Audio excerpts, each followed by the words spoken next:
بسم الله الرحمن الرحيم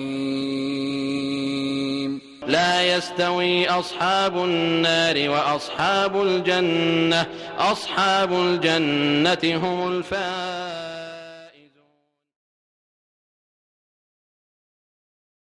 الله نور السماوات والأرض مثل نوره كمشكاة فيها مصباح المصباح في زجاجة الزجاجة كأنها كوكب دري يوقد من شجرة مباركة زيتونة لا شرقية ولا غربية يكاد زيتها يضيء ولو لم تمسسه نور على نور يهدي الله لنوره من يشاء ويضرب الله الأمثال للناس والله بكل شيء عليم. அல்லாஹ் வானங்கள் பூமியின் ஒளியாக இருக்கிறான். அவனது ஒளிக்கு ஓமை மாடத்தில் உள்ளதொரு விளக்கு. அவ்விளக்கு கண்ணாடி பெட்டியினுள் உள்ளது. அக்கண்ணாடி பெட்டி முத்தாய் ஒளிரும் ஒரு தாரையை போன்றுள்ளது. அவ்விளக்கு கிழக்கையோ மேற்கையோ சாராத வளம் நிறைந்த ஒளிவுமர எண்ணெயால் எரிக்கப்படுகிறது. அதன் எண்ணெயை நெருப்பு தொடாவிட்டாலும் அது பிரகாசிக்கும் நிலையிலேயே உள்ளது. ஒளி மேல் ஒளி. அல்லாஹ் தான் நாடுவோருக்கு தன் ஒளியின் பக்கம் வழிகாட்டுகிறான். இவ்வாறு அல்லாஹ் மக்களுக்கு ஓமைகள் சொல்லி விடயங்களை தெளிவுபடுத்துகிறான். அத்தியாயம் 24, சூரா அன்னூர், வசனம் 35.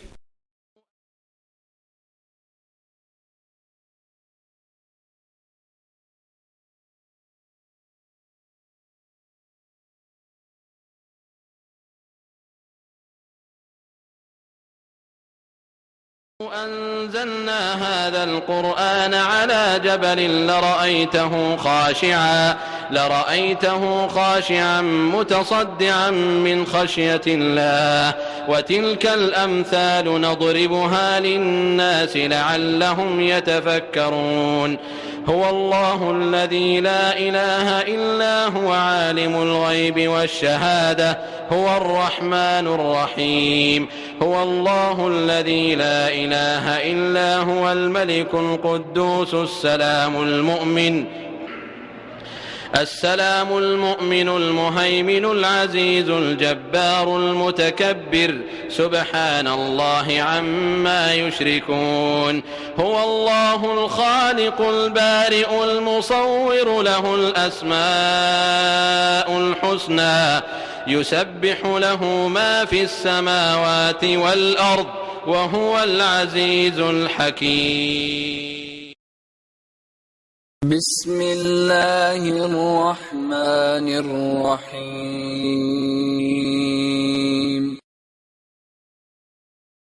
الحمد لله رب العالمين الرحمن الرحيم مالك يوم الدين إياك نعبد وإياك نستعين اهدنا الصراط المستقيم صراط الذين أنعمت عليهم غير المغضوب عليهم ولا الضالين.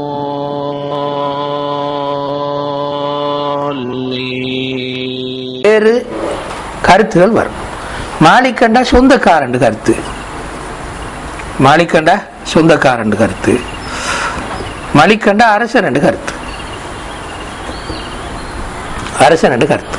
அப்ப ரெண்டு கருத்தை இதன் ஊடாக குர்ஆன் சொல்ல வருது. அல்லாஹ் தஆலா ரெண்டு கருத்து சொல்லுவார். ஒன்று, அந்த மர்ம நாளுடைய சொந்தக்காரனாக அல்லாஹ் தஆலா இருக்கின்றான்.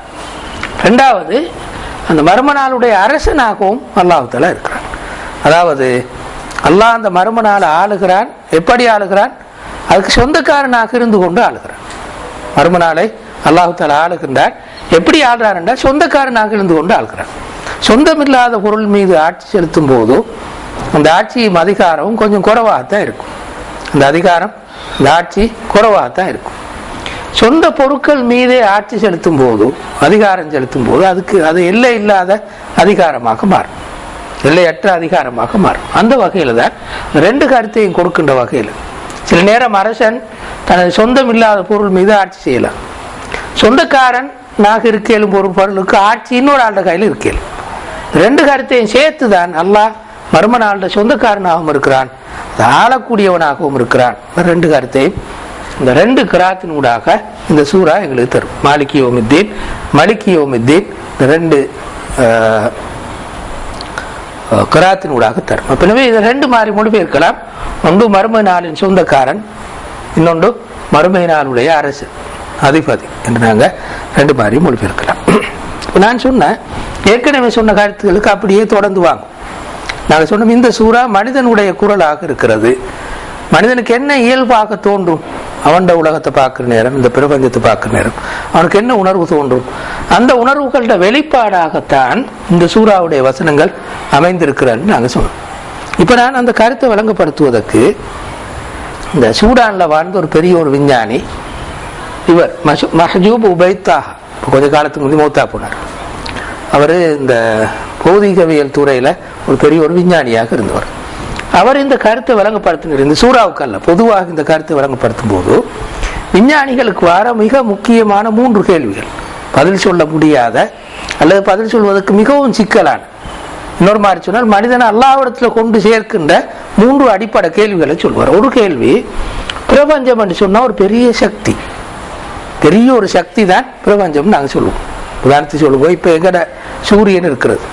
இந்த சூரியனில் நடுப்பகுதியிலிருந்து நெருப்பு குச்சியில் அந்த முனையில் இருக்கிற அளவு மருந்து எடுத்துட்டு வந்து, மருந்து அளவுக்கு சக்தி எடுத்துட்டு வந்து பூமியில நடுவில் வச்சால், ஏதாவது ஒரு இடத்துல வச்சால் சுற்றி இருக்கிற 100 மைல் பிரதேசம் அப்படியே எரிஞ்சு அழிஞ்சு போகும்.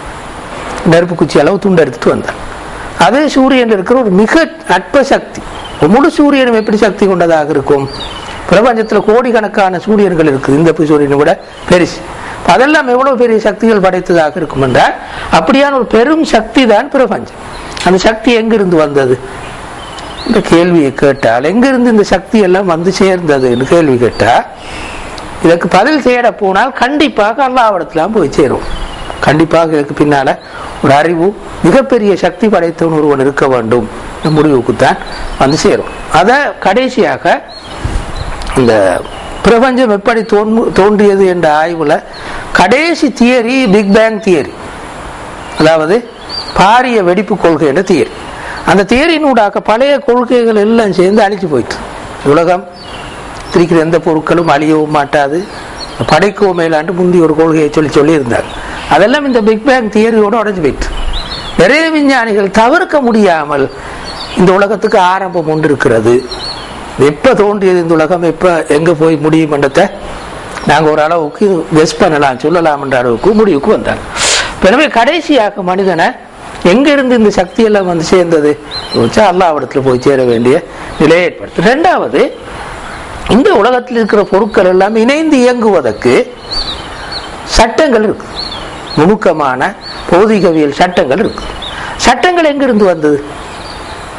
ஒரு நாளும் இந்த பொருட்கள் எதுவுமே தட்டு போட்டுட்டு போறோம் இயங்குறேன்னு சொல்லல. ஒரு நாள் கண்டிப்பாக யாரோ இந்த பாரிய அறிவுள்ள ஒருவன் தான் சட்டங்கள் உருவாக்கி இருக்க வேண்டும், அது கட்டுப்பட்டு தான் இயங்க வேண்டும் என்ற முடிவுக்கு வந்தாகும்.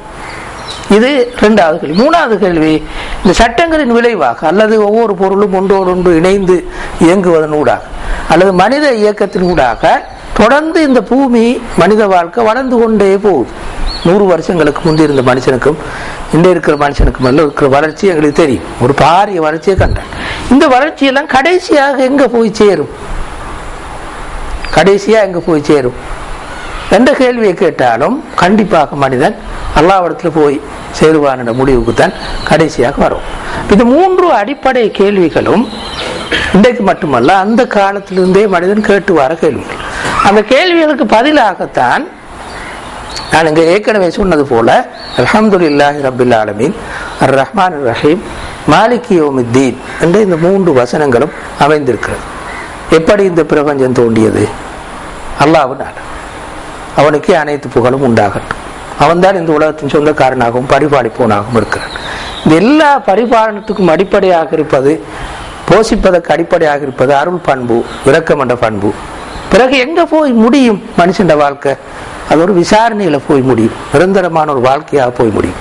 மாலிக் யௌமித்தீன் என்று இப்படி மனிதன் இந்த பிரபஞ்சத்தை ஆராயிற நேரம் கண்டிப்பாக இந்த முடிவுகளுக்கு தான் வந்து சேரணும்னு சொல்லி இந்த 3 ஆயத்துகளும் சொல்லும். எனவேதான் நான் ஏற்கனவே சொன்னது மாதிரி இந்த சூரா இந்த மனிதன் பிரபஞ்சத்தை ஆராயும் போது, தண்ட வாழ்க்கையை ஆராயும் போது இயல்பாக அவனுடைய உள்ளத்தால சொல்லக்கூடிய பதில்களாகத்தான் இவை அவை. அடுத்த விளைவு என்னது? இந்த முடிவுகளுக்கு வந்தால் அடுத்த விளைவு இய்யாக நஅபுது வ இய்யாக நஸ்தஈன். இய்யாக நஅபுது வ இய்யாக நஸ்தஈன். உன்னையே நாங்கள் வணங்குகின்றோம், உன்னிடமே நாங்கள் உதவி தேடுகின்றோம்.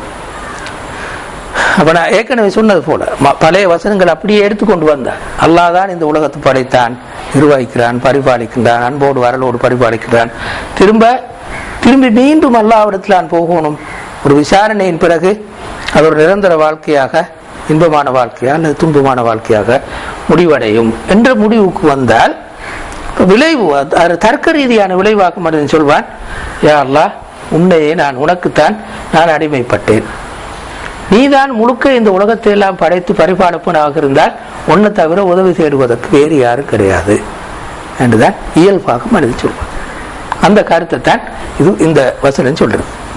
இரண்டாவது, அடுத்த அல்லாஹ்விடத்தில் மனுஷன் கேட்பது எதுவாக இருக்குமெண்டா, சொல்வது எதுவாக இருக்குமெண்டா, இஹ்தினஸ் ஸிராத்தல் முஸ்தகீம். எனவே உன்னை இபாதத் செய்வதற்கு எது சரியான வழி, எது சரியான வழி, எது சீரான வழி, அந்த சீரான வழியை எங்களுக்கு காட்டுவாயாக. இஹ்தினஸ் ஸிராத்தல் முஸ்தகீம். நீதான் இந்த உலகத்தை படைத்தாய், மனித வாழ்க்கையை உருவாக்கினாய், திருப்பி உன்னிடத்துல நாங்கள் வந்து சேரணும். இடைக்காலத்தில் இந்த உலகத்தில் எப்படி நான் வாழணும், அதுக்கான சரியான பாதை என்னது என்றதை இயல்பாக மனிதன் அந்த குறிப்பிட்ட மேலே சொன்ன அந்த உண்மைகளை ஏற்றுக்கொள்வதாக இருந்தால், அல்லாஹ்வை படைப்பாளனாக, உலகத்தின் சொந்தக்காரனாக, உலகத்தின் தலைவனாக ஏற்றுக்கொண்டால், அல்லாஹ் அருள் பண்பு கொண்டவன் என்பதையும் ஏற்றுக்கொண்டால், மறும நாளில் விசாரிப்பவன், அவனுடைய சொந்தக்காரன், ஆட்சியாளன் கருத்தை ஏற்றுக்கொண்டால், அதன் தர்க்க ரீதியான விளைவாக அல்லாஹ் வணங்கப்படுபவனாகவும் உதவி செய்யப்படுபவனாகவும் மாறுவான். அவனிடத்துல தான் கண்டிப்பாக உதவி, இந்த நேரான பாதையை கேட்பதாகவும் அமைய வேண்டும் என்றதுதான் தர்க்க ரீதியான விளைவாகத்தான் 2 வசனமும் அமையும். இப்ப நாங்கள் இதை விரிவாக பார்த்தால், முதலாவது, இந்த வசனத்தை நாங்கள் சாதாரணமாக அரபு மொழியில் எழுதினா இப்படி எழுதுவோம், நஅபுதுக, உன்னை நாங்கள் வணங்கினோம். சாதாரண வசனமே, உன்னை நாங்கள் வணங்கி, நஅபுதுக, உன்னை நாங்கள் வணங்கினோம். இப்போ உறுதிப்படுத்தி சொல்லணும், உன்னை மட்டுமே நாங்கள் வணங்குகிறோம்னு சொல்லணும். அப்ப இதை இந்த காவை முன்னால கொண்டு போய் போடுவாங்க அரபு மொழியில, இய்யாக நஅபுது, உன்னையே நாங்கள் வணங்குகிறோம். கருத்து என்னது? வேற யாரையும் நாங்கள் வணங்கவில்லை, உன்னை மட்டுமே நாங்கள் வணங்குகிறோம். அதே மாதிரி இதையும் அதே தான், நஸ்தஈனுக,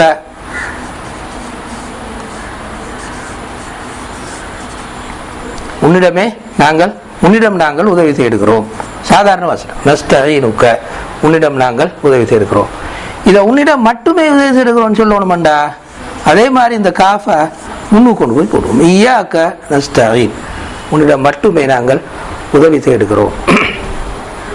இது என்ன சொல்ல வருதுண்டா இந்த வசனம்?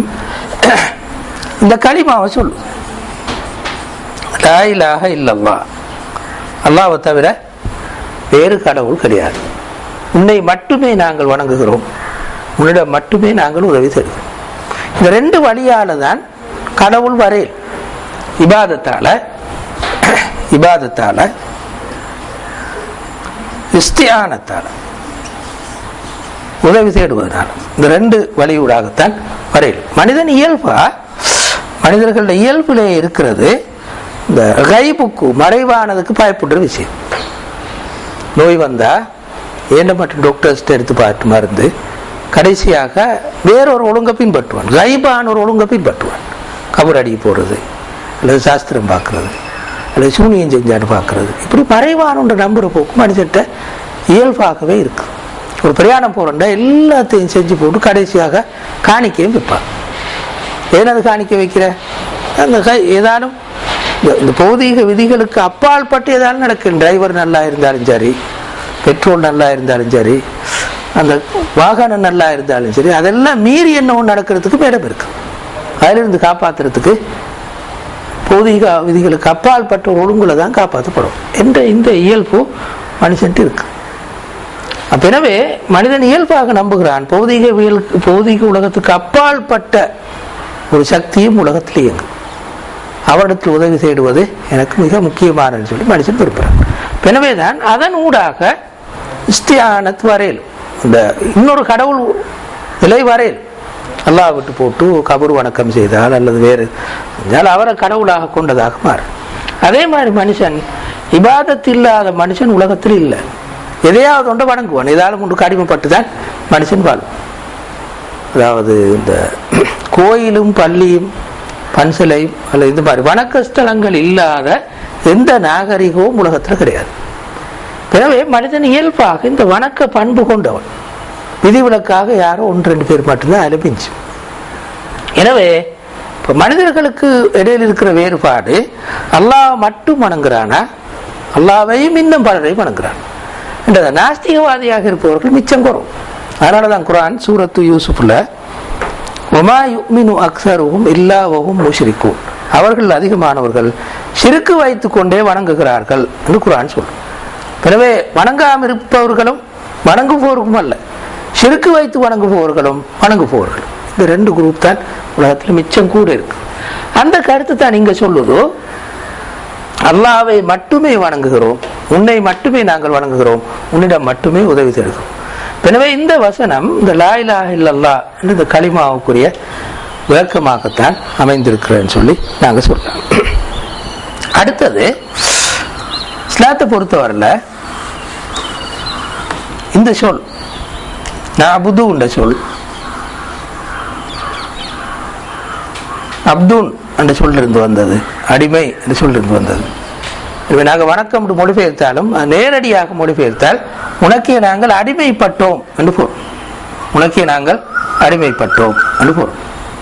எனவே இந்த இபாதத் என்று சொல்ல குர்ஆன் ஹதீஸும் 3 வகையாக பிரிப்பார்கள். 3 வகையாக பிரிப்பார்கள். ஒன்று இபாதத்துன் கௌனியத்துன், இபாதத்துன் கௌனியத்துன். இன்னொன்று இபாதத்துன் தீனியத்துன், இன்னொன்று இபாதத்துன் இஜ்திமாஇயத்துன். இப்படி 3 வகையாக பிரிப்பார்கள். அதாவது குர்ஆனுடைய ஹதீஸுடைய கருத்துப்படி வணக்கத்துக்கு உட்படாத மனித செயல்பாடு, முஸ்லிமுடைய செயல்பாடு எதுவும் கிடையாது. எல்லாமே முஸ்லிமுடைய வாழ்க்கை முழுக்க வணக்கமாக அமைன்னு சொல்றது இஸ்லாத்துடைய கருத்து. அந்த வகையில தான் இந்த 3 வகையாக வணக்கத்தை பிரிப்பார்கள். இபாதத்தும் கவுனியத்தும் என்னது? ஒரு மனிதன் அல்லாஹ்வுடைய படைப்பினங்களை பற்றிய சிந்தனையில மூழ்கி இறை நினைவில் இருக்கும் போது அது ஒரு பெரிய உயர்ந்த இபாதத்தாக இஸ்லாம் கருது. ஏனைய இபாதத்துகளுக்கு வித்திடுகின்ற அல்லது ஈமானையை ஆரம்பித்து வைக்கிற இபாதத்தாக, ஈமான பலப்படுத்துகின்ற அல்லது ஈமானை ஆரம்பித்து வைக்கிற இபாதத்தாக அதை கருது. அதுதான் இபாதத்தும் கவுனியத்தும் சொல்லுவோம். பிரபஞ்சத்தோடு சம்பந்தப்பட்ட இபாதத், சிந்தனை ஒரு இபாதத். உதாரணமா எல்லாருக்கும் தெரிஞ்ச ஒரு சாதாரண வசனம், இன்ன ஃபீ கல்கி ஸமாவாத்தி வல் அர்தி வக்திலாஃபில் லைலி வன் நஹார் லஆயாத்தின் லிஉலில் அல்பாப், வானங்கள் பூமியின் படைப்பிலும் இரவு பகல் மாறி மாறி வருவதும் சிந்திப்பவர்களுக்கு பல அத்தாட்சிகள் இருக்கின்றன என்று வரக்கூடிய 100கணக்கான வசனங்கள், குர்ஆன்ல வரக்கூடிய 100கணக்கான வசனங்கள்.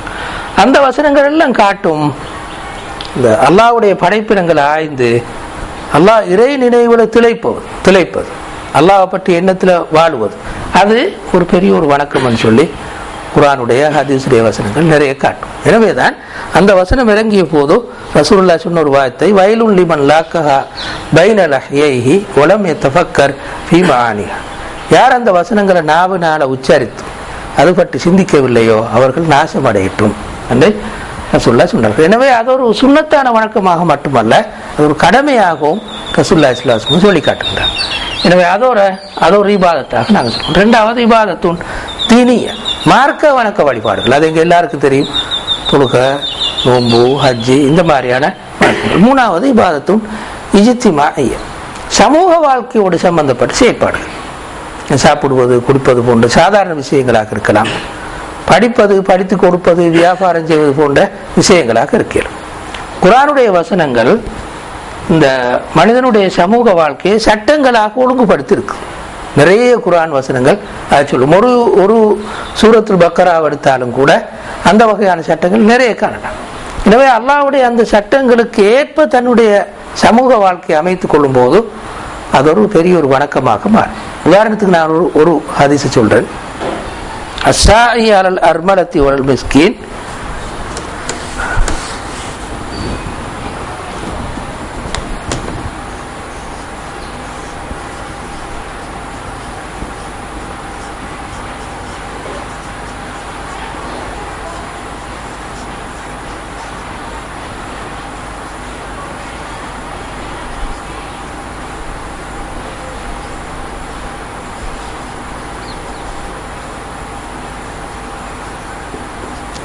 الساعي على الأرملة والمسكين كالقائم الليل الصائم النهار. விதவைக்காகவும் ஏழைக்காகவும் உழைப்பவன், விதவைக்காகவும் ஏழைக்காகவும் உழைப்பவன் இரவு முழுக்க நின்று வணங்கியவன் போன்றும் பகல் முழுக்க நோன்பு பிடித்தவன் போன்றும் ஆகின்றான். எனவே சுன்னத்தான ரெண்டு பெரிய வணக்கங்களை சொல்லு. இரவுல நீண்ட நேரம் நின்று வணங்குறது, பகல்ல நீண்ட நேரம் நோன்பு பிடிக்கிறது. இந்த ரெண்டுக்கும் சமனாக அமையும் வேலைக்காக ஒரு விதவைக்காக உழைப்பது என்று ரசூலுல்லாஹ் ஸல்லல்லாஹு அலைஹி வஸல்லம் அவர்கள் சொன்னார்கள். எனவே இப்படி சமூக வாழ்க்கையோடு சம்பந்தப்பட்ட விஷயங்களை ரசூலுல்லாஹ் நிறைய ஹதீஸ்கள்ல குர்ஆன் வசனங்கள் கூட வணக்கங்களாக சொல்லும். இந்த எல்லா வணக்கங்களையும் சேர்த்துத்தான் நாங்க இங்க இய்யாக நஅபுது வ இய்யாக நஅபுது என்ற வசனத்தினூடாக நாங்க இங்கு சொல்றோம். எனவே இந்த இபாதத் என்பது இந்த எல்லா வகையான வணக்க வழிபாடுகளையும் குறிக்கும். அதே மாதிரி நஸ்தஈன் என்ற இது முன்னுக்கு சொன்ன நான் ரெண்டு மாதிரி வரும். ஒன்று இஸ்திஆனத்துன் பில் கைப், அதாவது பௌதீக விதிகளுக்கு அப்பாற்பட்ட முறையில் உதவி தேடுதல், ஏற்கனவே நான் சொன்ன உதாரணங்கள் போல. இரண்டாவது இஸ்திஆனத்துன் பி ஷஹாதா, பௌதீக விதிகளுக்கு உட்பட்ட முறையில் உதவி தேடுதல், பௌதீக விதிகளுக்கு உட்பட்ட முறையில் உதவி தேடுதல். பசி வந்தால் சாப்பிட்றது, தாகம் வந்தால் தண்ணி குடிக்கிறது, நோய் வந்தால் டாக்டர்கிட்ட போய் மருந்து எடுக்கிறது, இதெல்லாம் பௌதீக விதிகளுக்கு உட்பட்ட முறையில் தேடுறது. இந்த பௌதீக விதிகளுக்கு உட்பட்ட முறையில் ஒருவர் உதவி தேடினால் இப்ப அது குஃபுரையோ குஃபுர் இல்லாமையோ ஒன்றையும் காட்டாது. அதில் ஒரே ஒரு விஷயம் மட்டும் இருக்கும். இதுல நாஸ்திகவாதிகள் மட்டும் இதை மட்டும் நம்பி வாழ்வார். முழுக்க முழுக்க டாக்டர் தான் என்ன குணப்படுத்துகிறார், நான் சாப்பிடுகின்ற சாப்பாடு மட்டும்தான் எனக்கு உடம்புல புஷ்டியை தருகிறது, என்ற பசியை நீக்கிறது, இதுக்கு பின்னால வேற ஒன்றும் இல்லை என்றதுதான் இங்குள்ள பிரச்சனை. அந்த நேரத்தில் இதுல இந்த ரெண்டு குரூப்பா தான் பிரிவார்கள், நாஸ்திகன் முஸ்லிம். இதுல அப்படி அல்ல, பில்கைப் பொறுத்தவரையில் அப்படி அல்ல, முஷ்ரிக் முஸ்லிம் இந்த ரெண்டு பிரிவாத்தான் பிரிவா. கபர் வணங்கியாக இருந்தா அல்லது சாஸ்திரம் பார்த்தால் அல்லது இப்படியான வேறு வேறு வழிமுறைகளை கையாண்டால், அது தாயத்து கட்டினா இப்படியான வேறு வேறு வழிமுறைகளை கையாண்டால் இப்ப அது சிறுக்க வருத்துவதாக அமையும். அப்படி இல்லாவிட்டால் அல்லாஹ்விடத்துல மட்டும் மந்திரங்கள் உதவி செய்தால் அவன் முஸ்லீமாக இருப்பான். அப்ப எனவே இந்த நாஸ்திகனாக அல்லது முஸ்லீமாக, முஷ்ரிக்காக அல்லது முஸ்லீமாக தம்பார். அப்ப எனவே இந்த இஸ்திஆனத் இந்த ரெண்டு வகையாகவும் பிரிஞ்சு எங்களுக்கு காட்டும். அடுத்தது இபாதத்தோடு சம்பந்தம்